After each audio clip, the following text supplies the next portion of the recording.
Once upon a time, in a village at the foot of a mountain, lived a poor woodcutter. The woodcutter had an old, worn-out axe that he used to chop wood for his family's fire. But one day, while chopping wood, the axe slipped and flew out of the man's hands, landed with a splash in a nearby lake. The woodcutter was distraught because his axe was blunt and useless now, and he could unprovide for his family.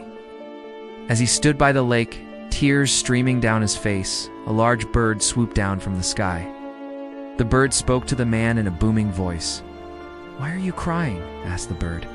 The woodcutter explained about his axe and how it was all he had. "Will you give me your axe?" asked the bird. The woodcutter hesitated, but agreed to give the bird his axe. The bird flew away with the axe in its beak, and the woodcutter went home empty-handed. That night, the family had to huddle together for warmth without a fire. The woodcutter's wife got very sick from the cold, and the next morning she died. The woodcutter was devastated. He picked up his bow and arrow and set off into the forest to hunt. Maybe if he could kill a deer, he could eat and stay alive. As he walked through the trees, he saw the same large bird perched on a branch above him. The bird greeted the man. "Good morning," it said. The woodcutter didn't answer. He was too upset to speak. The bird followed him and repeated, "Good morning." Again, the woodcutter ignored it. This continued until they came to a clearing. The bird finally landed on the ground in front of the woodcutter. "Why don't you speak to me?" it asked. The woodcutter burst out, "How can I be happy when my wife is dead? You took my axe and I had to eat cold meat for days. My wife got sick and died." The bird listened patiently. When the woodcutter finished speaking, the bird replied, "I am very sorry. Let me make up for what I've done.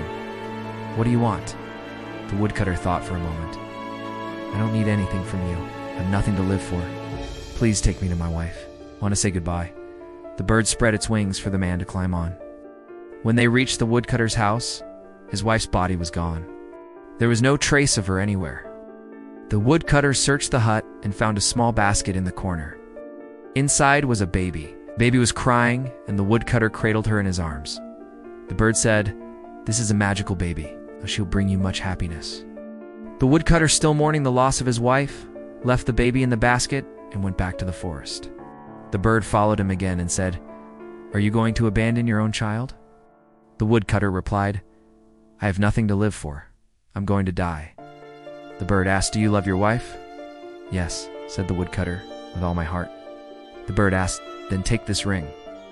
The woodcutter looked at the beautiful golden ring in his hands. The bird told him, "Give this ring to your wife's family.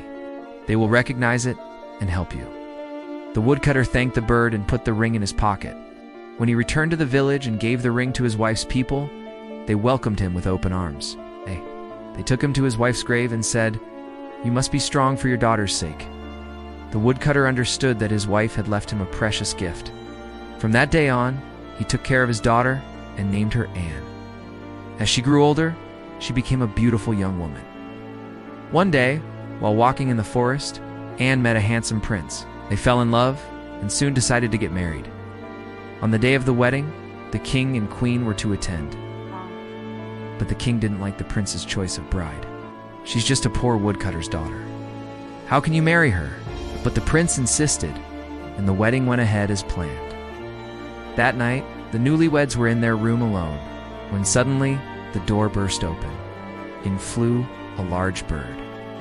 "My prince," said the bird, "my father wants to apologize for what he did to your parents. He will give you and your wife unimaginable riches." Then the bird vanished. The prince and princess looked at each other and smiled. They didn't need any riches. They had each other, so they lived happily ever after.